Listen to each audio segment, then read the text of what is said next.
Good afternoon,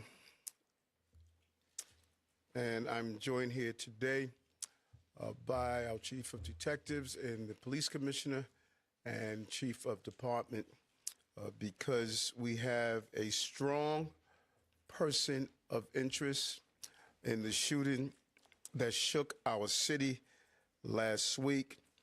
CEO Brian Thompson of UnitedHealthcare was the victim of a senseless act of violence. Our officers have been working around the clock. Many of them did not go home to pursue this individual. It was crucial that we were able to remove him off the streets of America, and we were going to seek him out no matter where he was at the time. And so this is a strong person of interest. The police commissioner and chief of detectives will go over where we are right now in the investigation. He matches the description of the identification we've been looking for. He's also in possession of several items that we believe will connect him to this incident. How did we do it? Good old-fashioned police work. The chief of detectives and the police commissioner made the decision to release as much of a photo that we had at the time. We sent it across the country, and someone, a McDonald's employee, did something we ask every American to do. If you see something, say something, but most importantly, do something. And they did. And because of that, we believe we have a strong person of interest to deal with this case. I want to now turn it over to the Police Commissioner of the City of New York, Commissioner Tisch.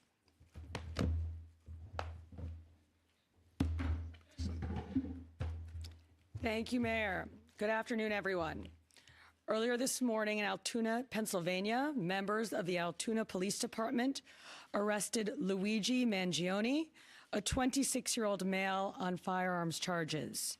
At this time, he is believed to be our person of interest in the brazen targeted murder of Brian Thompson, CEO of UnitedHealthcare, last Wednesday in Midtown Manhattan. The suspect was in a McDonald's and was recognized by an employee who then called local police. Responding officers questioned the suspect, who was acting suspiciously and was carrying multiple fraudulent IDs as well as a U.S. passport. Upon further investigation, officers recovered a firearm on his person as well as a suppressor, both consistent with the weapon used in the murder. They also recovered clothing, including a mask consistent with those worn by our wanted individual. Also recovered was a fraudulent New Jersey ID, matching the ID our suspect used to check into his New York City hostel before the shooting incident. Additionally, officers recovered a handwritten document that speaks to both his motivation and mindset. NYPD detectives are en route to Pennsylvania as we seek to interview the subject further. This apprehension is thanks to the tireless work of the greatest detectives in the world and, of course, the strong relationships we have with our local law enforcement partners. On every level, local, state, and federal, we all serve the same public safety mission. And this case, which captured the attention of an entire nation, is another example of how connected we are and how important it is to work together, share information, and pursue every lead. For just over 5 days, our NYPD investigators combed through thousands of hours of video, followed up on hundreds of tips, and processed every bit of forensic evidence, DNA, fingerprints, and scuba divers. We leveraged the domain awareness system, Argus cameras, and conducted aviation canvasses. And our detectives also went door to door, interviewing potential witnesses and doing the good old-fashioned police work that our investigators are famous for. This combination of old-school detective work and new-age technology is what led to this result today. And we must also acknowledge the instrumental role the media and the public played in this case. The images that we shared with the public were spread far and wide, and the tips we received led to the recovery of crucial evidence. We should never underestimate the power of the public to be our eyes and our ears in these investigations. This is the third time in 3 weeks that a member of the public has seen something and said something and done something that led to a high-profile arrest. The triple stabbing homicide in Manhattan, the gunpoint robberies in Queens during which an NYPD officer was shot, and now this. Now, the case will continue through the criminal justice process, and while we are proud of today's accomplishment, we must, of course, remember that a family is in mourning. I want to again extend my sympathies to Brian's family, his co-workers, and all who knew him. Finally, I want to thank the women and men of the NYPD, especially our Detective Bureau personnel, with a strong assist from our intelligence analysts. We also thank the SAC of the FBI's Criminal Investigative Division, Leslie Rodriguez-Bekshies. And I want to commend the staff of the Manhattan DA's office, and especially DA Alvin Bragg. He has been working with us 24/7 on this case, and I am incredibly grateful for his partnership. I'll now pass it along to our great Chief of Detectives, Joe Kenny, who will provide additional information. Chief. Thank you, Commissioner. Good afternoon. As the Commissioner stated earlier, a male was taken into custody today in Altoona, Pennsylvania this morning. He has been identified as Luigi Nicholas Mangione. He's a male, 26 years old. He was born and raised in Maryland. We know he has ties to San Francisco, California, and his last known address was Honolulu, Hawaii. He has no prior arrest history in New York. Members of the NYPD Detective Bureau are currently traveling to Pennsylvania with members of the Manhattan District Attorney's Office to interview this subject. This case was brought to a successful conclusion based on the coordinated effort between numerous NYPD units, including the Intelligence and Counterterrorism Bureau, our federal partners at the FBI, the Manhattan District Attorney's Office, and of course, members of the Altoona Police Department in Pennsylvania. On Thursday, one day after this crime was committed, the NYPD released a photo of the shooter in this case. This picture was obtained by the NYPD during one of their extensive video canvasses. We took that photograph and we asked for the public's help in identifying this subject, and the public responded. Hundreds of tips began to pour into our hotline. Each tip was investigated thoroughly, and we began to release additional photographs as they came into our possession. The NYPD provided these photos to numerous media outlets. Local, national, and international outlets released the photo via television, print, social media, and online content. Luckily, a citizen in Pennsylvania recognized our subject and called local law enforcement. Members of the Altoona Police Department responded to the call, and based on their investigation, they notified the NYPD. This investigation is still active and ongoing. Thank you very much.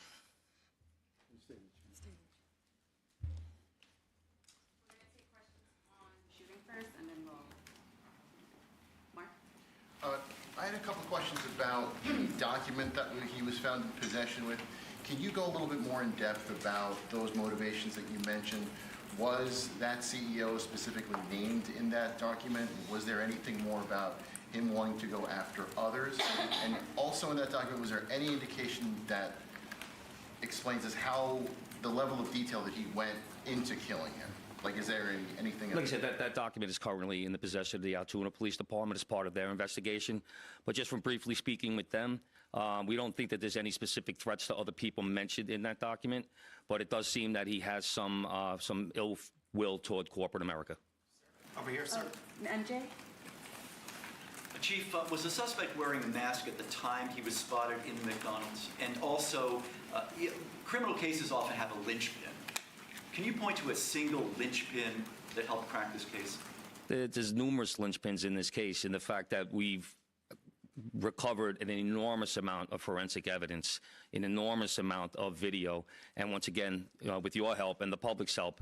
So I really couldn't put it on one thing, but if I had to, it would be the release of that photograph from the media. Dean? What you said said he had a passport on him. Do you believe he was trying to flee the country? And also, are you still looking for any evidence in Central Park in regards to the bike?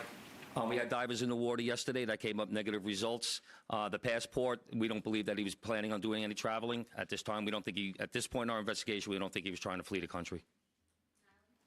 The person at the McDonald's, were they buying food? What were they doing at that exact moment? He was an employee at the McDonald's. Right. But what was the suspect doing? He was sitting there eating. Will the suspect be brought back to New York and charged here, and when? We're going to have to work that out with the Manhattan District Attorney's Office in Altoona, Pennsylvania. He's going to be facing gun charges there, and at some point we'll work out through extradition to bring him back to New York to face charges here, working with the Manhattan District Attorney's Office. Hi, Anita from the New York Post. I was just hoping to get more details on the capture itself. Did he put up a fight? Did he say anything to cops? And we've also reported that he published online anti-healthcare industry rantings.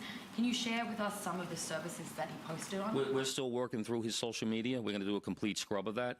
Preliminarily, like I said, he seems that he has some ill will toward corporate America, but that will all come out as part of our investigation. We're not done here. We're still going to be putting this together. We're still going to be working very hard to bring this to a successful conclusion. And the capture itself, did he put up a fight? Did he say anything to police? I don't have that information. Oh, sorry. Can you elaborate on how he got there, the path he took from Port Authority and on the George Washington Bridge to Altoona, PA? Same thing. This just happened this morning. We'll be working, backtracking his steps from New York to Altoona, Pennsylvania. I was going to ask if you knew anything, if he took a bus to Philadelphia first and then somehow got to Altoona. But We're still working on that. We're still working through that. Britain, is there any indication that anybody else was helping him from the inside, you know, as far as tracking the CEO's movements? Once again, we're still working this investigation very hard. It's not at its conclusion yet. That could come out during our investigation, but as of right now, we have no indication that that took place. Chief, did he have any weapons or anything like that with him when he was arrested? He was in possession of a ghost gun that had the capability of firing a 9mm round and a suppressor. Can you get into a little bit about the technical aspects of the investigation? I know you deployed an unprecedented amount of technology. You also activated the Sentry program through Intel. Can you talk about how that is going to play into actually building the case as far as cell phone and all of the other technical aspects of what you've done? In this case, it really came down to technology was the use of drones in Central Park, and really comes down to the video canvas that we did. We used every source of video that we could collect, hundreds and hundreds and hundreds of hours from hundreds of sources, and that helped bring this to where we are right now. The gun is it believed to be the gun he used in the shooting? And there was some talk that it was a veterinarian type gun. Is that accurate? No, as of right now, the information we're getting from Altoona is that the gun appears to be a ghost gun. May have been made on a 3D printer. The capability of firing a 9mm round. Obviously, that will come out during our ballistics testing.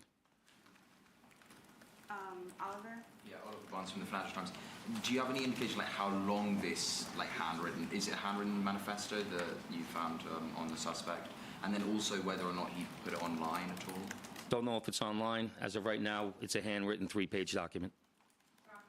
Chief, does he have ties to that area, and was he someone who you knew by name before his arrest? We believe he may have attended college in Pennsylvania, but like I said earlier, he has ties to Maryland and California and Hawaii. And you knew him by name before today? Was his name on your radar? Excuse me? Was his name on your radar? Was he someone who you had been looking into before his arrest? No, we did not have his name prior to today. Brent, Okay. sorry. Does he have any prior arrests? I know there were none for New York City, but is there any prior arrests anywhere else in the country? We have not come across any arrests in the country. Chief, hi, how are you? On two things. On the ghost gun, is it something you're going to be looking into to see if he made it himself and can he make that himself, or would he have to buy the gun the way it was? Because he was targeting the CEO, and because of his writings and other things that we're now finding on him, potentially federal charges or that determination will be made by Alvin Bragg. Yes, what connections does he have in Pennsylvania that you know of? Are they in Altoona specifically? We believe he attended college in Pennsylvania. Does he know anybody in Pennsylvania? Wouldn't be able to tell you that. All right, we're going to take one more question from Shooting Marla, and then we're going to go. Said things against corporations, but specifically UnitedHealthcare, and do you believe that Mangione acted alone? We believe at this point, our investigation is leaning toward he was acting alone. So, like I stated earlier, we're still working through the investigation. We're not stopping today. And as far as the manifesto, like I said, I don't have the complete details of that. It's in the possession of the Altoona Police Department. We're going to shift to October. Yep. Good job, Chief. Commissioner, Chief Manager.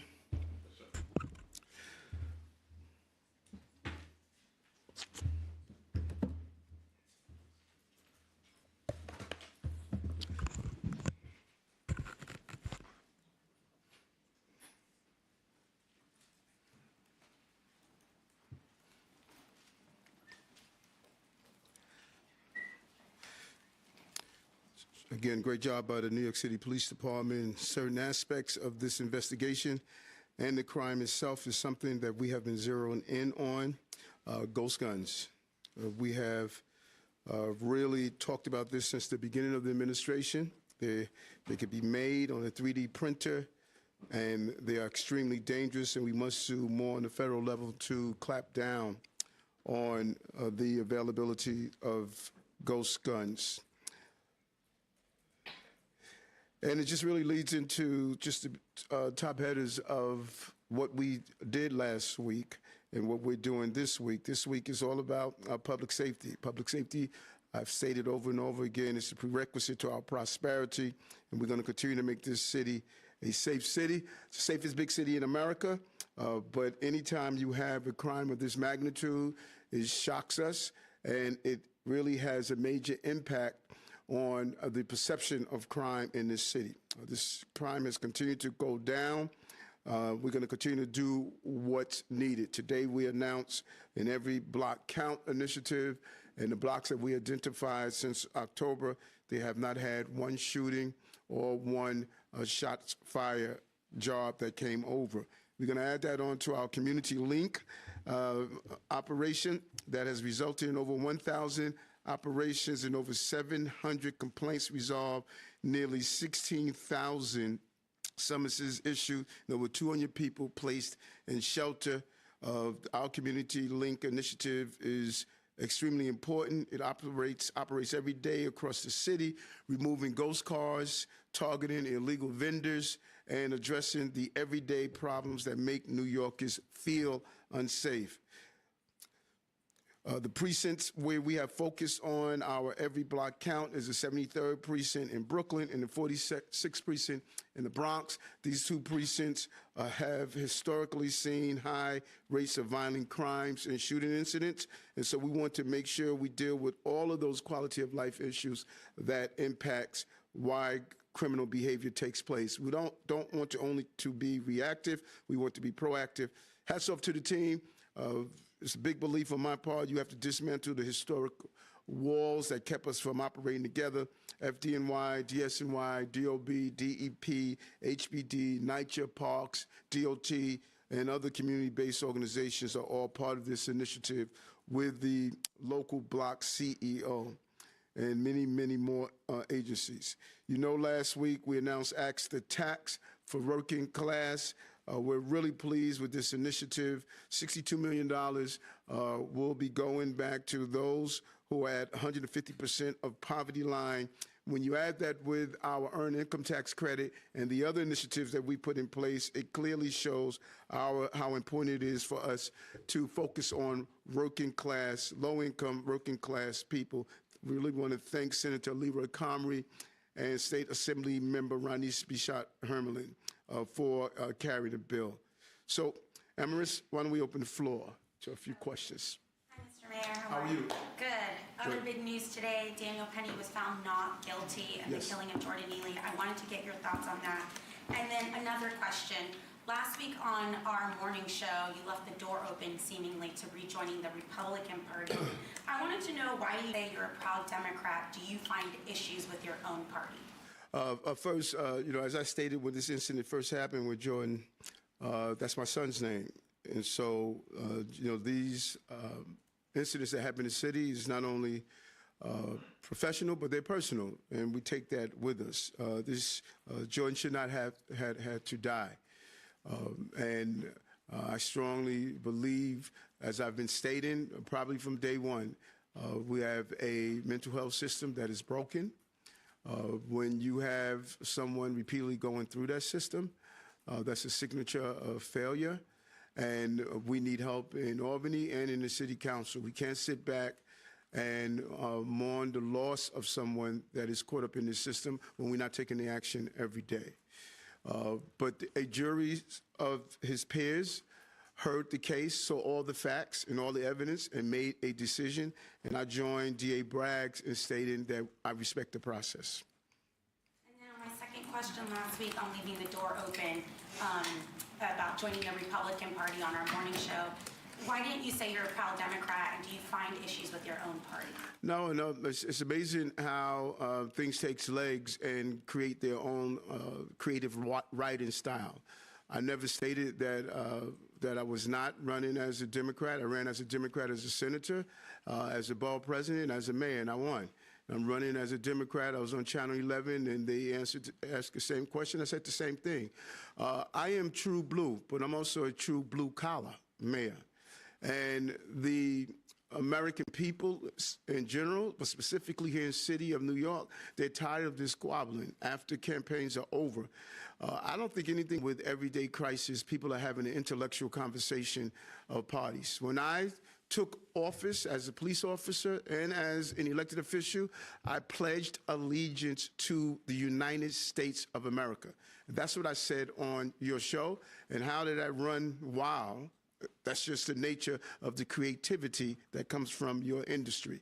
I ran as a Democrat, I'm going to run as a Democrat, and I'm going to win as a Democrat like I did the last time. Good to see you. How are you? Not too bad. How are you doing? Good, good. I was wondering if you could follow up on another comment you made over the weekend about the potential of invoking executive action to override the council and sanctuary city laws. Can you give us any other details about what you're considering doing? I think you expressed why, but any details about any new policy you're presenting? And one quick follow-up to Kelly's question. Do you think the verdict in the Daniel Penny case says anything about the mood of the city, and do you feel like it opens these interactions of people taking justice in their hands, so to speak? Yeah, good question. And I'll answer the latter first. What you see, what people often do, a lot of people make interpretations, about trials, but juries are in the courtroom. They're hearing every piece of evidence. They are hearing the testimonies. They have to make the decision, and that's the system that we have. And actually, it is probably one of the best systems on the globe. And I think the juries heard the evidence and made a determination based on the evidence that they heard. And does it impact what's going to happen throughout the city, that people are not going to take action or going to take action? I don't think it does. I think that oftentimes people make these decisions when they are in the midst of it. And there's a desire of New Yorkers to help out those who are in need. There's a desire of New Yorkers to always respond